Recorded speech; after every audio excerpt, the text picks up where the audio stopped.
got Billy Joel on hold like the chat gotta go.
If you're lucky enough to visit a rock star's house, you walk in, you probably notice a few gold singles on the wall, maybe a gold album. If you walk in this guy's house... Oh, you need sunglasses from all the gold. You're going to see 5 or 6 gold albums. You'll see 5 or 6 platinum albums hanging around, maybe 6 or 7 Grammys up on the mantle. The American Music Awards. I think he won the Grammy Legend Award. The place is jammed. He's got nowhere to move. Ladies and gentlemen, good morning to Mr. Billy Joel. Hi, guys. What's happening, man? How you doing? All right. Thanks for taking the time. Sure. How's everything on Long Island? You got the boat about ready to go? I just got the boat back in, and we're going to get some, we're going to get some nice weather, I hope now. Yeah. Winter's over. Spend a little time out there cruising around. Yeah, well, I live out here. I'm out in what they call the Hamptons. Actually, there is no real place, the Hamptons. It's different towns with the Hampton ending. But right. I'm out here on the East End of Long Island. I live here year-round. But they think that I'm one of the summer crowd that comes out here. And then goes away again. But I live here all the time. As a matter of fact, I resent all those tourists coming out here. Yeah, right? Yeah. Keep them out, man. We try.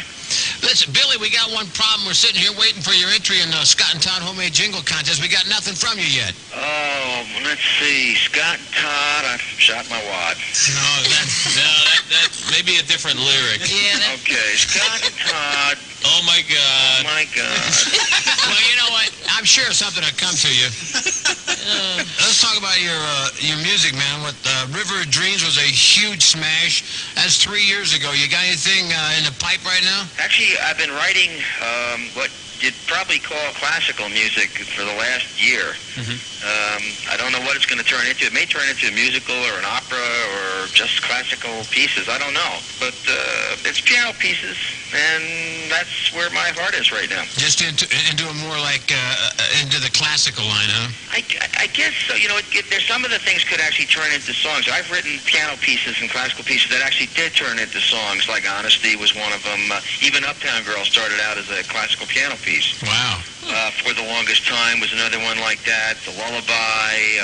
A lot of stuff I just wrote as an instrumental first, ultimately became a song. But I don't know. I don't know what's going to happen. I may just keep it as instrumental pieces, or I may start writing a whole other kind of stuff. And you're doing some different stuff now, too. I mean, you've performed in front of 4.3 million fans in 16 countries on the Stormfront tour, and now you're going from stadiums to colleges. You're doing something new. Tell everybody what you're doing. Well, what I've been doing for the last few months is something that I would do from time to time over the last 20 years, really, and that is to go to colleges and universities and teach, act as if I'm a teacher and a professor of rock and roll, really. I like to talk about the technical aspects of the job that I do. There's a lot people don't know about the music business, about how to stage a concert, how to write a song, how to make recordings, how radio works, how the music business in general works. And it's a big mystery to a lot of people, and I know it was a mystery to me when I was starting out. And I know that a lot of people are interested in going into that particular field, whether it's as a musician or whether it's, hey, look, you could be an accountant and a lawyer and still work in the music business. You could go into radio. There's communications involved. There's all kinds of technical aspects of the job, but I like to be able to inform people because I've got all that information rolling around in my head. And I feel like I'd like to give back a little. I'd like to help people and help, people starting out. Maybe they can avoid some of the mistakes that I made because I didn't know where I was going when I started out. You got all that stuff crammed up in your head and you got to let it out. Well, yeah, you don't really get asked a lot about the technical aspects of this gig. I don't think people really know how it works over at radio. They don't really know how you do the show. Yeah. And if you ever had to explain it, it's actually pretty interesting, and a lot of it's kind of funny.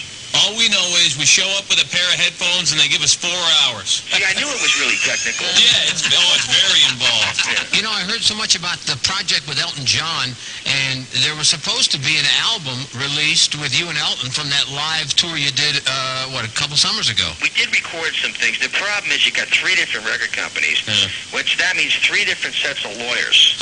So what does that tell you? Holy moly. Yeah. Nothing but trouble. So someday, hopefully, we can work something. He and I wrote a song together. We haven't had a chance to actually record it yet, but we do have a song that we wrote, and one of these days, if we can ever get, maybe 1 set of lawyers removed and have 2 sets of lawyers, we might get something done. When you did that, I realized it was, it was lucrative and all that, but you look like you were having so much fun with Elton when you were doing it. I was having a great time. You know what? He's a great guy to work with. He's very funny. He's a great piano player. He's a professional. You read all kinds of crazy stuff, and I don't know. Who knows? I thought he might be throwing a hissy fit every 5 minutes. the guy showed up. He was on time. He was professional. He was very kind to me. I was going through kind of a rough time when we first got together, and he's a really good man, and I consider him a good friend. I saw something about where he learned some things about touring from you and some tricks of the trade. Well, yeah, we talked before the tour started about the front rows. For the last at least 10 years, I haven't put the front row seats on sale because the scalpers always get them. Right. And the real fans never get a chance, and it's not fair, and I got sick of it. So we decided one year to just stop selling the front row seats. We were going to hold the tickets, and we give the tickets to the people in the back row. And Elton liked this idea. Before we did the tour together, I said, look, you hold half of the front row seats on your side, we'll hold the front row seats on my side, and we'll have our road crews give them away. Now, over the years, the road crew, even though they're supposed to give them to the people in the worst seats, the road crew sometimes give them to somebody that happens to catch their fancy. Right. So some nights I'll look down and I'll see all these beautiful women, Sitting right there. Yeah, sitting right there, the little halter tops and high heels, and I'll think, wow, this is really a great-looking audience. And don't get me wrong, that doesn't hurt the show. No. It makes for a real good show. So Elton saw this for a couple of days, and all of a sudden I saw a light bulb go off over his head. And for the rest of the tour we did, there was, a lot of nice-looking young men. And Elton had to play a little bit further back from the bench. He got the upgrade going, right? Yeah, look, hey, whatever it takes. You definitely depend on the audience to get the energy level on a show. And it's nice to see real fans in the front. Now, in addition to being a performer and a music professor and a singer, writer, all that, you're also a dad. How's Alexa doing? What is she, 10 now? Alexa's 10. She's doing really well. She's in school in New York. I see her all the time, and she's a great kid. Is she showing any sign of that musical talent? Yeah, she's very musically gifted. She has perfect pitch. She keeps time on the backbeat, which is, pretty cool, considering. She wasn't really given a lot of formal training. She's been taking piano lessons now for a few years, so she's really getting into the piano lessons. Great. And she's got the talent. Billy, the first time I saw you perform was in a little bar in Memphis, Tennessee.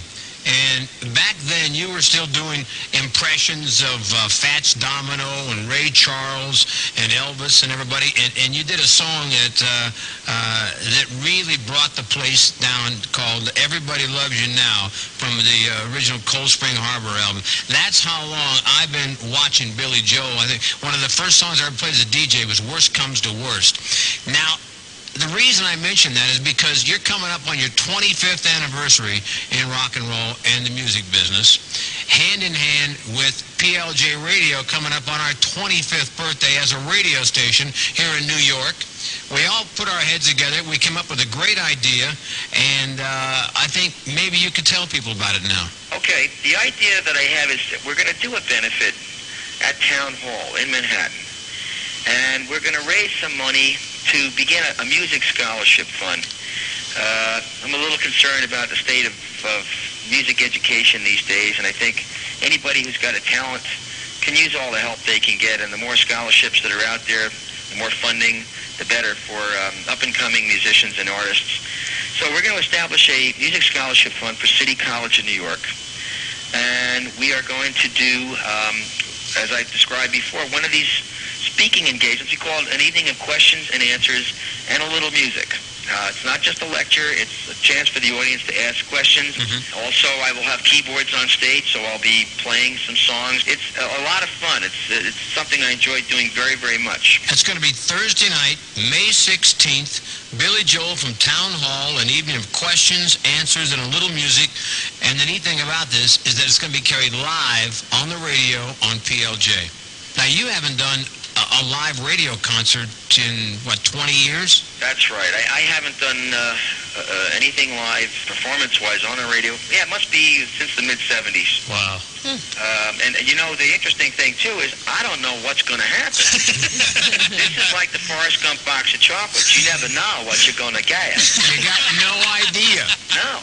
It's different every time I do it. It really depends on the audience. They set the tone.